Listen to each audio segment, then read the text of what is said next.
All right, Dan. Week 7 in the books, right? Flies by. Just flies by. I feel like you and I just started this. Yeah, I know. I know. It goes by so fast. Once the season actually starts, it really flies by. It's a terrible way to mark time because it moves so fast. Yeah, and we're 37 episodes in. So Wow. thank you to all of our listeners who've listened over the last 37 episodes. Maybe not all of them, but maybe 20, 25, 30, 35, whatever it is. But Yeah. we appreciate people listening in because there's been a lot of them, Dan. Yeah, it has. It's been fun to see how it's grown a little bit. Some of the things that we've been able to do, some of the things we're gonna do because we have some interest. So it's all fun. I know you and I really enjoy it. It's definitely a way to stay involved without being on the field or being a fan or a parent anymore. It's been a lot of fun, and my favorite part is getting to know some of these teams just by covering them, the coaches, the corresponding, back and forth with some of the coaches, and which kind of in turn helps me root for teams, and Right. and find teams that I like and understand, maybe why good things or bad things might be happening to teams, over the course of the season. So it's great. Yeah, it is. And the Chicago Catholic League plays great football, don't they? Yes. Week in and week out, 75, 80, 90% of the games are just really good games. They've got some outstanding players on both sides of the ball, offensive and defensive, some of the best players in the state. So I love watching the games. I love covering the teams. I love covering the individual players. So, when we get a chance to do these recap episode, our quick hits episode, and talk about some of them real quickly as far as what they've done. Sometimes I look at some of the stats and what how they performed in the games, and I'm like, my God, these kids are really talented. Yeah, they have. I always think about it from a recruiting perspective as well. Not that we're gonna rate kids or anything like that, but I feel like if you're one of these local colleges, you could do a lot of work just in your car, going back and forth. There's no reason to hop on planes because there is some outstanding football in this league for every level of college football for kids who want to play. There's a spot that they can go to.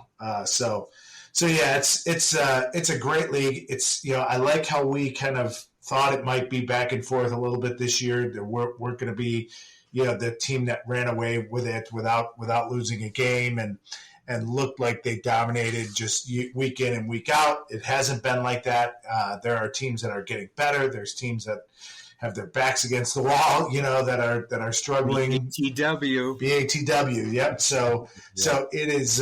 It's everything we hope for sure. Yeah, for sure. All right, so let's do this, Dan. Let's do some of the recap of the Week 7 games, and we are going to go through this, game by game, obviously, but let's kind of take it one at a time. And I want to start with Bennett and Fenwick, which, in our prognosticus episode where we were talking about predictions, you and I both picked Bennett, Dan, just because we know how they were playing on offense. Their defense was good enough, but Fenwick really came in and kind of laid it to Bennett, didn't they? Yeah, they did. It looked like they smacked him around a little bit. Now, some of it was self-inflicted from Bennett. They had 3 turnovers. Yeah. All really costly, leading to scores. So that kind of, put them on a bad footing, but credit to Fenwick. They did exactly what we've seen them do. In a testament to these defenses, we've talked about several defenses, flashing throughout the season. Fenwick's right now is totally flashing on every level, from D-line, linebackers, DBs. They fly to the football. I know they're having a lot of success and doing some great things offensively. Jalen Morgan, running back, was really physical, over 120 yards and 15 carries. But they are, to me, when I watch them, it's their defense that really gets your attention because of they run to the football. They're well coached, but they don't play like robots at all. They do a lot of good things. They've got stars on that side of the ball, so they really took it to Bennett. So they are, they moved to 6-1, Joe. So with a huge game against Mount Carmel next week, the loss drops Bennett to 5-2. I think they have Naz next week, so it doesn't get any easier for Bennett. But Fenwick defensively really showed out in this game. Yeah, they did. And, I mean, it just shows in the score, right? But as you mentioned, they've got stars on that side of the ball. And, especially on defense. I mean, there's some of the guys on offense that obviously show up every week and play real well.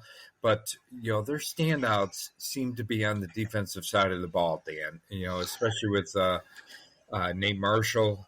You've got Jack Paris. You got Tommy Thies, right? Yep. You've got some guys who week in and week out are just, playing really well and really peaking kind of at the right time of the season right now. Yeah, Joe, and you said it. I don't know. I know we're not at home doing it. We're not in our regular studio, so I don't know what effects we have, but we're talking about the Fenwick defense, so it might be that time. He made the trip. He made the trip. Yep. I came and picked him up again, and he's next to me. Wait.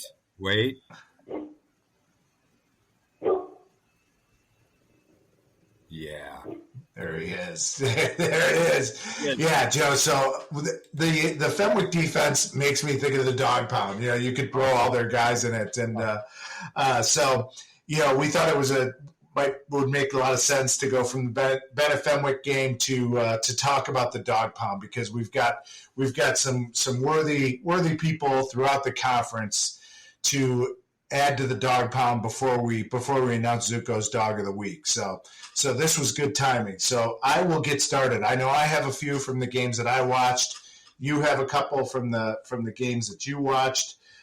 So we can talk about them before we announce a dog. Is that okay? Yeah, that's good. All right. I'll start. So Connor Stack from Brother Rice. Connor Stack is a guy he's one of those guys that it's hard to say that there's a skill for being around the football, but whatever that skill is, he's got it. He's always around the football. And it showed in this, this week, Brother Rice's first score was a blocked punt that goes to, of course, after it's blocked, of course, it falls right in the arms of Connor Stack, who returns it for a touchdown. He is that kind of player. He's always, week in and week out, you see him showing up around the football, whether it's interceptions, fumble recoveries, causing fumbles, making a lot of tackles. He's one of those guys and absolutely worthy of being in the dog pound. Joe, my next member of the pound for this week is defensive back for DePaul Prep, two-way guy, Matt Osterman. Big time game for him this week. And, he plays a lot of corner and as well as wide receiver. And it was one play that really stood out.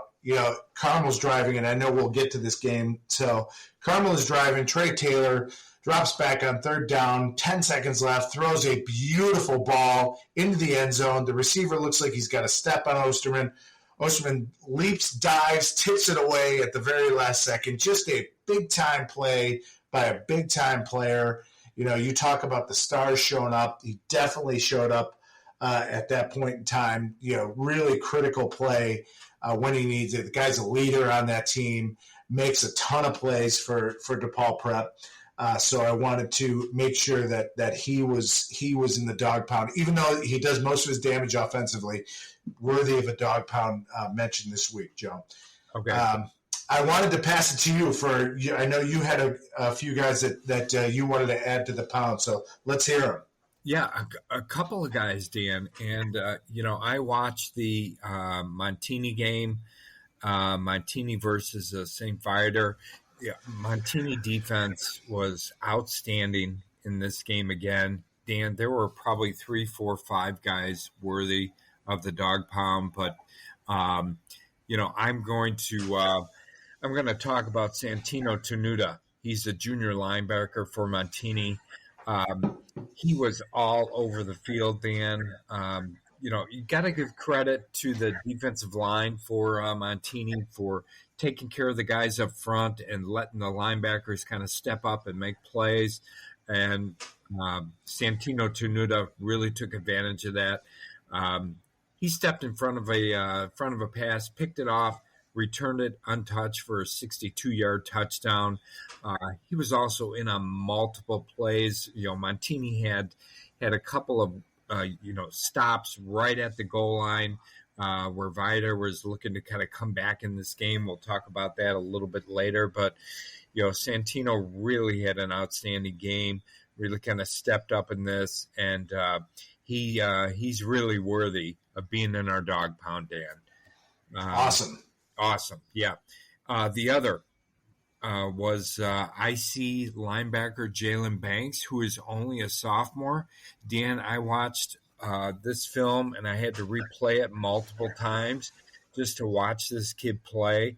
I mean, he was all over the field. He was in on just about every tackle for IC against Marmion, and the defense dominated against Marmion. IC won this game 40-6, but Jalen Banks, I see him flying all over the field. He had 9 solo tackles. He had another tackle for a loss. And again, I mentioned he's only a sophomore, so I just can't imagine how much better this kid is going to get over the next couple of years. But another outstanding performance by Jalen Banks for IC, and another worthy member of the dog pound this week. Excellent. Yeah, and it's funny, the dog, Zuko's dog of the week, I'll say he kind of fits the mold of what we've grown to really like about when we review these films. While we have stats and we get stats from coaches and correspondents and news reports, for us, I think you're the same as me. I like the guys that just keep showing up. Keep showing up. They may not make all the tackles, but there are guys that make a lot of tackles, and there's times when guys make the play. They don't necessarily make the tackle, but they set the edge in a way that allows a guy to make a play. They come up and force, or they blow up a block, or they get the tip pass, or whatever it might be. And this our Zuko's dog of the week represents that really well. Now, he's a huge star. He's maybe one of the biggest stars in the Catholic League, if not the biggest. And that is, Joe, the dog of the week is Nate Marshall from Fenwick. Yeah. And he is, he is so interesting to watch play because he doesn't play traditionally. He plays a 5 technique or the defensive end. And rather than that heavy, stout, what you used to see him, kind of like a Brad Fitzgibbon from Marist, big defensive lineman that is a plugger and run. He kind of plays it almost like a linebacker. He is dissecting plays as they happen, and all he does is run hard. When the play is near him, it's going to be a tackle for loss. He had a couple tackles for loss. He had a couple sacks. He had at least 2 passes broken up with tip passes. And, so it's not like that overwhelming. His stats are overwhelming in how he plays, but he's not this overwhelming, physically huge, imposing, and he's a big dude. But you know what I mean? I don't know if I'm explaining it right, but he just kind of does everything really well. And when you look up, it's like, there's another tackle for loss. Who made that play? Oh, it's Nate Marshall. We got a guy open. Here's the throw. It's batted by Nate Marshall. It's 3rd and long. We might be getting back in the game here, and it's a sack by Nate Marshall. So he is as advertised. I'm so interested to see what Auburn does with him. I don't know if he's signed as a linebacker or defensive end, but he's a great player. There's no doubt about it, and he is a worthy dog of the week this week, Joe. Yeah, awesome. Congratulations to Nate. Congratulations, Nate Marshall. And I agree, Dan. He's very worthy, right? One of the things, and I got to get a little credit to the coaching staff for Fenwick as well. Yeah. Right? Yes. Yeah. Not try and pigeonhole him, so to speak, in one particular position or one particular spot and doing things one particular way. They let him do what he does best, and that's use his athletic ability to make a difference on defense wherever it is on the field. Yeah. Perfectly said, Joe. Kudos to the Fenwick coaching staff. They do exactly that. They allow him. They're disciplined defense. They all do their job, but the main thing they do is run and hit.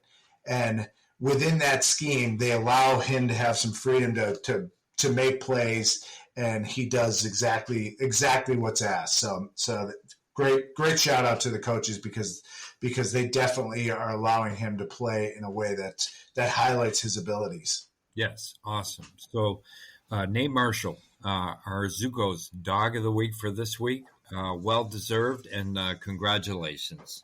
Yep. All right, so let's go to some of the other games, Dan, and why don't I start right away with one of the bigger games of the week in the Chicago Catholic League, at least one of the most anticipated games, and that was Mount Carmel and Joliet Catholic. So Mount Carmel ends up winning this game. Let's see, the final score is 35-21. I guess the big story in this game, Dan, was Jack Elliott returns. He had kind of a slow first half, but big second half. They were down 14-7.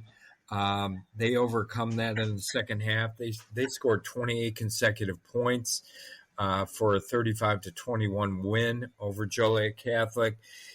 Jack Elliott again makes a big difference. Finding multiple receivers in Quentin Burrell. They also, Dan, they've got a freshman, Marshawn Thornton, who Elliott threw a 78, 80-yard touchdown pass to. So, things just get better and better for Mount Carmel. Quentin Burrell stepped up again. Their senior running back, Daniel Taylor, he scored a touchdown running as well. So Mount Carmel, it took them a little bit. They started a little bit slow, but then over the course of the second half, they were able to kind of take control of this game. Joliet Catholic, as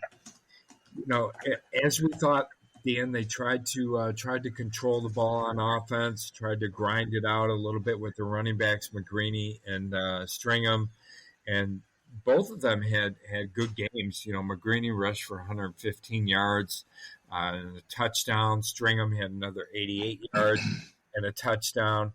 But it just wasn't enough. Elliott made that big of a difference. Mount Carmel comes out with a win.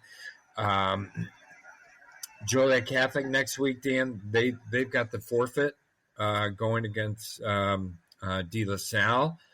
And, Mount Carmel plays Fenwick next week. So that, we go from this big game, Mount Carmel and Joliet Catholic, to another big game next week, Mount Carmel and Fenwick. Yeah, put a star on that one for sure.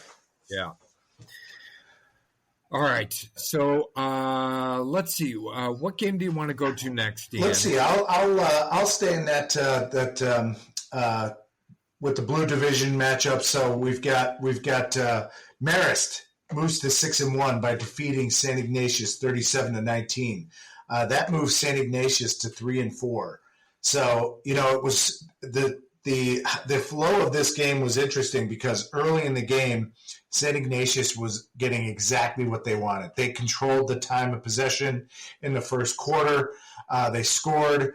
They were doing exactly what St. Ignatius wants to do on the offensive side of the ball. They had were limiting the possessions for Marist, but Marist just would score very quickly. They had a couple 3-play drives and just continued to put pressure on St. Ignatius until they got a couple scores up. They had great efforts from Jacob Ritter, who scored with his feet. think he threw a touchdown pass as well. Got a touchdown from John McAuliffe.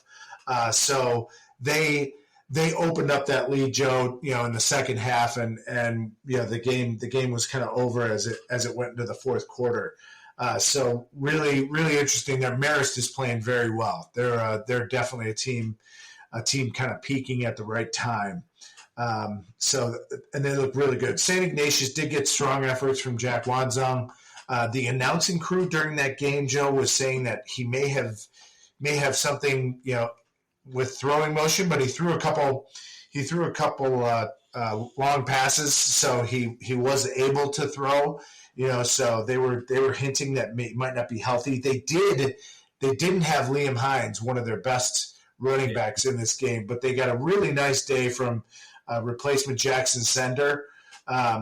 He had at least one rushing touchdown, so they had some good people step up to fill in. Just wasn't enough to stick with Marist in this one.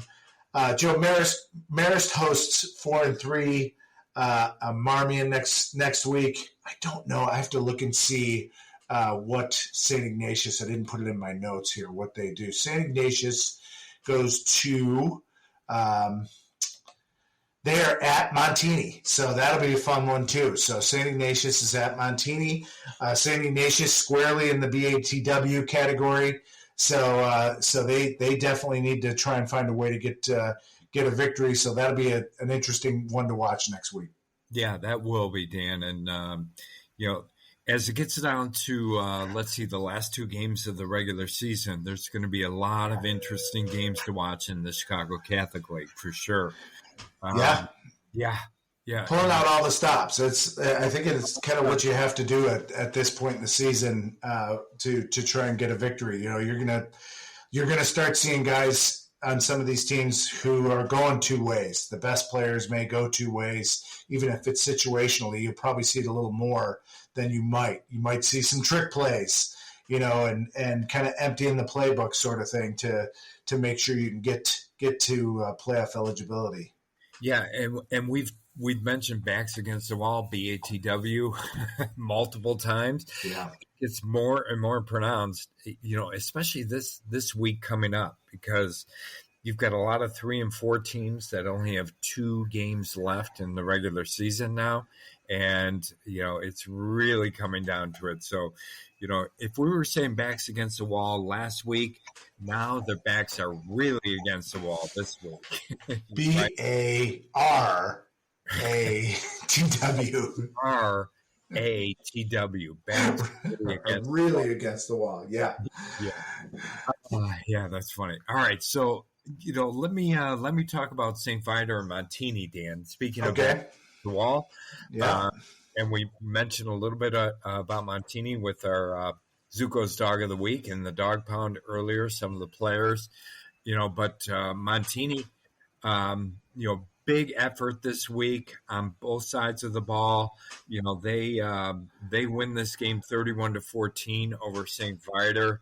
I think Montini, their defense just kind of stepped up from the very beginning of this game. Their defensive line, who always plays really well. They had, one of our Dog Pound members, Douglas Mateo, their nose guard, who was huge this week. Jeremiah Peterson, Dan, their running back for Montini, scored 2 touchdowns. Isaac Alexander, defensive back and running back for Montini, scores another touchdown. Montini. So St. Viator, Dan, is now 3-4. They've lost. They started out 3-0. They've lost 4 games in a row. That's rough. It is rough. Yeah. And it's hard to think about what they're going to do or what they need to do to kind of pull out all the stops over the next 2 games. But, Cooper Komet still had a good game. I think he threw for over 200 yards. They found, Michael Toshner, who's a running back, also gave them a bit of a spark. He scored 2 touchdowns. But they, the Lions just, St. Viator just came up short over the course of this game, even though they came back in the second half. Montini, when it counted, their defense stepped up again. We talked about Santino Tenuta, their linebacker, who picked off a pass for a touchdown in the second half. Defensive line steps up again. So Montini really rolling here, Dan, on both sides of the ball. They go to 4-2. They're not necessarily playoff eligible again. I think they got their fifth, Joe. That may have been their fifth win. I'm sorry. Yeah, that's their fifth win. And, let's see. So Viator, they've got 2 games left. They're 3-4. They've got to beat IC, who they play next week, and St. Patrick in their final 2 games to make the playoffs. So they've got a tough road to hoe here. But again, Montini wins this game 31-14, Dan. All right. Well, I think early on in the season, looking at the schedule, we had Montini as an early backs against the wall team. You have the early BATW, and they've responded. Right, they have done what you want them to do when your back is against the wall. They have responded. Another team, Joe, that's responded with facing BATW is Brother Rice. So Brother Rice defeats Notre Dame 42-7. The win takes Brother Rice to 4-3. Notre Dame drops to 2-5. And Brother Rice kind of played a very good game and was in control throughout. They dominated in every facet. Offense, defense, special teams. I talked about the counter-stack return of a block punt for their first score. They also had touchdowns from Tyler Lofton, touchdown passes from CJ Gray. So they were clicking on all cylinders. We've talked about, I'm sure Notre Dame fans and don't want us to talk about their offense anymore, but I'm going to talk about something good. Dwight Nightingale had a touchdown reception. I've talked about him the past couple of weeks. I think he's really starting to make a name for himself in the Catholic League. He's definitely going to be a player to watch in the future. But Notre Dame continues to struggle offensively, and Brother Rice just got the best of them this past weekend. Joe, Brother Rice travels to 6-1 St. Lawrence in what should be a really good game next week, while Notre Dame hosts 1-6 Leo. Leo's another one that's gotten a little better, but that game, while the teams, aren't necessarily playoff teams, they definitely that'll be an interesting one to watch next week, and one I'm interested to see in how that game plays out.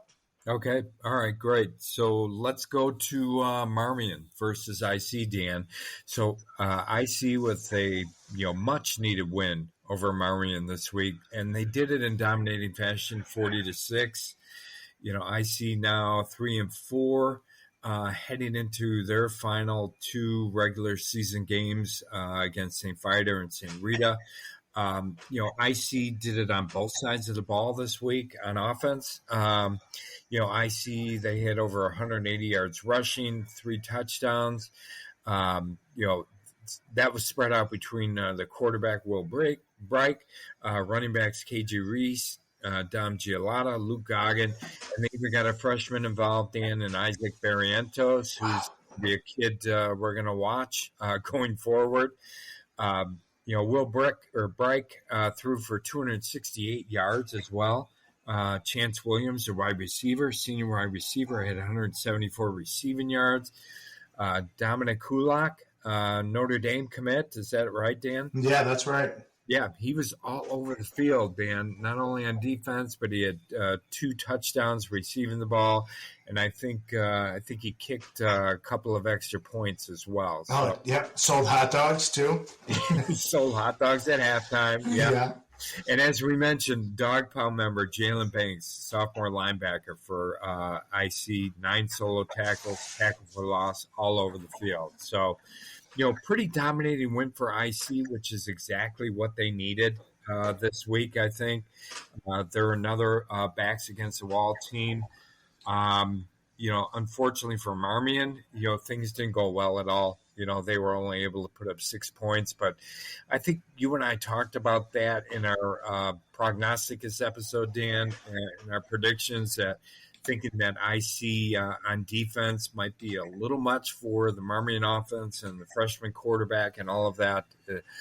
Even though they're really kind of coming into their own, but IC ends up dominating this game, and going to 3-4, heading into next week where they take on St. Viator. Marmion, they're 4-3. So they're still looking for that fifth win. Marmion plays Marist on this Friday, so it doesn't get any easier for them. Yeah, and they're 4-3, which so they're in a great spot with Marist and Leo coming up in their final two games. So be interesting to see how they handle this week and the final week. To see if they can't get to playoff eligibility at 5-4. Yeah. Okay. Speaking of Leo, Joe, so I watched St. Rita. St. Rita moved to 5-2 by defeating Leo. I think the final was 42 to nothing. So St. Rita gets a shutout against Leo. They were in control pretty much, from the opening kick. So. Yeah, Nick Herman sat out this game, so he didn't play, but they didn't need him this week. Steve Armbruster took over, running for 2, passing for 2 more. He was outstanding, in this game. Leo Joe got their offense was kind of relegated to quarterback scrambles. They were effective, and they put up some decent stats. Derek Davis started. He had 75 yards rushing. He got hurt and came out of the game, and that was right. I can't remember if it was right before or right after halftime. But then Marshawn Durrett took over, and he ran for another 45, threw for another 50. So Leo comes up short in this one, and St. Rita kind of dominates this. And it'll be St. Rita hosting 2-5 St. Pat's next week, while Leo travels to Notre Dame. All right. Okay, Dan. So let's talk about the St. Francis Marian Catholic game. So St. Francis wins this game 38-27. A little bit closer game than I thought we might see here, Dan. But St. Francis, the kind of usual guys who step up here: quarterback Brady Palmer, running back Tyvon Ransom, had good games. St. Francis, this game was 17-14. St. Francis was up at the start of the fourth quarter, so much closer. But then Francis exploded in the fourth quarter, scored 21 points, kind of put the game away. St. Francis is now, they're 5-2, so playoff eligible. They're home next week against DePaul Prep, who's 6-1. Marian Catholic. They've had a tough go of it so far. They've had a tough time finding their offense, but it seems like they're kind of coming into their own and scoring some points. But it might be too little, too late here, Dan. So Marian Catholic's at 2-5 right now. They go to Providence next week, to see if they can get a win, maybe get to 4 wins, over the next 2 games, and roll the dice as far as the playoffs are concerned. Sure. Okay. All right, Joe. Well, I had one of the more interesting games, if not the most interesting game in the Catholic League this week.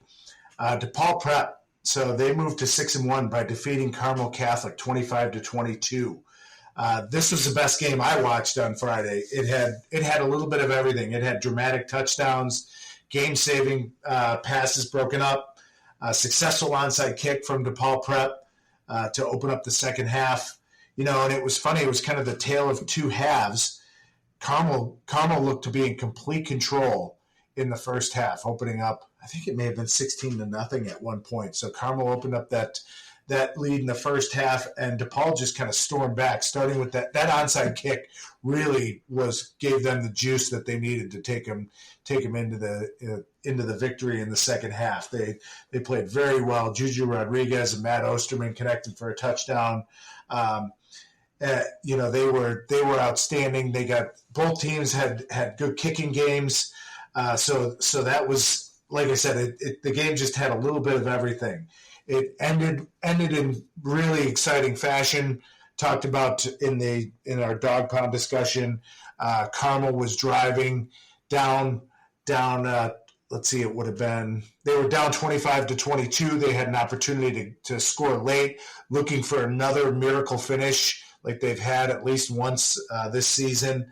And, third down play, beautiful ball from Trey Taylor, just gets broken up at the last second to preserve the victory for St. Francis. They were going crazy there. It was a big victory, moves them to 6-1. So DePaul will take that momentum to St. Francis next week. So that's another good game. We've got a lot of good games that are stacking up. While Carmel firmly back against the wall, they go to they host Loyola next week. So they're in that same kind of category of time to empty the playbook and pull out all the stops to try and get at least to that fourth victory because they are right there. I'm looking at their schedule real quick left there because Carmel's 3-4 right now. They finish with Loyola and Fenwick. So really, really important games, and they are BATW to the max. Yeah, they are, Dan. So some really good games coming up this coming weekend, this coming Friday. We have a Saturday game this past week, Dan. That was Loyola and Providence, right? Yeah. So Loyola, they dominated in this game, 42-6 over Providence. That was one of the more surprising scores to me, Joe. We may have picked Loyola, but I thought it was going to be much closer than that. I thought it was going to be closer than this too, and I'm not concerned about Providence, but I'm wondering if Providence has just kind of, lost a little bit of their momentum, right? They've had some tough games this year, some close games. They've pulled some out. They've lost some. I'm not sure if that is kind of wearing on them over the course of the season. But this might be one of those teams, as you've talked about in some of our earlier episodes, Dan, that is just getting CCL'd. Yeah. Yeah. Yeah, they kind of seem like that a little bit, and looking, they've lost 2 in a row here, 28-7 before this. So maybe stumbling their losses early in the season. We talked about those heartbreaking losses that they had early on to Wheaton North and Carmel. Right. And you wonder just how much, that has an effect later in the season. Coaches would probably say not at all. We go week to week. I'm sure they would, but these guys are human. They're kids, so high school kids. So they do start to feel the pressure and can have an effect. Like I said, I don't know if that's the case. They still have an opportunity to get in the playoffs, and they've played a really tough schedule. So if they get a 4th win, they might be in good shape. But I know they'd like to finish out with 2 wins and secure their spot. Yeah, so they're 3-4, as you mentioned, and they've got Marian Catholic coming up, and then Joliet Catholic. So 2 good games there. Loyola, they've got 2 away games, Dan. They've got Carmel, and then they've got Mount Carmel. So those are going to be some really good games as well. Yeah. So, as we get down to it here towards the end of the regular season, all these games are going to be really good and they're really going to matter. Yes. So, as we've said all year long, Dan. Yeah. Yeah. And, it's an argument kind of, that we talked a little about the IHSA sending out a flyer on, should they expand the playoffs? This would kind of be an argument against it almost, right? So these games that matter may not have the same meaning, if you're getting in at 4-5 or 3-6. And so I do see that side of it. I think the bigger issue is the best teams in the playoffs, so I do understand why, they expanding it would be a good idea. And these teams, there are going to be teams in the Catholic League that don't get in that deserve to be in. Yeah. And they will be able to look at half the field of the whatever level they're at and say, we could probably beat those teams, so So I do understand that, but it does take a little bit of the luster off of games like this that we have coming up this week. Yeah, absolutely. So do you have any more games, Dan? No, I'm done. I'm trying to think. I feel like I'm missing one here. Oh, St. Patrick and St. Lawrence, right? Oh, sure. Yep. St. Lawrence, they win this game over St. Patrick 24-13. St. Lawrence moves to 6-1, after being 5-0. Tough loss last week. They get back in the win column here, 24-13. A really good game for St. Lawrence. St. Patrick, as we've mentioned, Dan, I think they found a little bit on offense as well, but it's just not quite enough. Yeah. So it's not quite enough to get them over the hump with some of the better teams within the Chicago Catholic League. St. Lawrence next week, they're home versus Brother Rice, who's 4-3, so a big game for Brother Rice. As far as playoff implications are concerned. So, of course, we talked about all the games being good games. It's going to be another one. St. Patrick 2-5. Really, I guess you can't say their backs are against the wall in this. Their next week they're at St. Rita. It's really. I think they've run out of all options, Dan, at this point in the season. Yeah, they could be getting to that point, and you're right. I feel like they found something too, so that'll be interesting. It'll be interesting to see their final 2 weeks. If they get to 3, I'm sure they're thinking about 4 wins, right? But if they get to 3, they can, look back at a schedule where a 15-13 loss to open the season. At Notre Dame, that rivalry game, that game is the game that you look back on at the end of the season, like, we were so close early on, and interesting to see how that'll play out. Like I said, I'm sure that they're thinking about winning out and responding to the BATW. Yes, absolutely.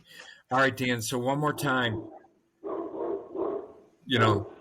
it's our Zuko's Dawg week this week, Dan. Tell us who it is and why they're there. Number 9, Fenwick Friar, Nate Marshall. So Dawg of the week. He had a couple sacks, a couple more tackles for loss, a couple passes broken up in a game that Fenwick controlled using their defense. So creating turnovers, limiting the big plays that Bennett's offense is used to having, and Nate Marshall just jumped off the video as a big reason why. It felt like anytime Bennett might have an opportunity to get something going, Nate Marshall was there to literally shut it down. Nope, and right. That's that. So certainly earned Zuko's Dawg of the week, and so congratulations to Nate. Yeah, awesome. Congratulations, Nate. All right, Dan, so that's it for this episode, our recap of Week 7. And we move on to Week 8. And, our episode coming up this week, towards the end of the week, our prognosticus episode, where we'll preview and predict the games coming up this week. So make sure you're listening to that. And then we also have our Friday Night Blitz episode coming up. So it's going to be an exciting week for all of you out there, and for those who are fans of Chicago Catholic League and high school football. But most of all, thank you for listening. Make sure you reach out if you've got any questions or comments. You can find us all over the place. As far as where you listen to your podcasts or on social media. So don't be afraid to reach out and ask some questions. But again, thanks for listening, and we will talk to you soon.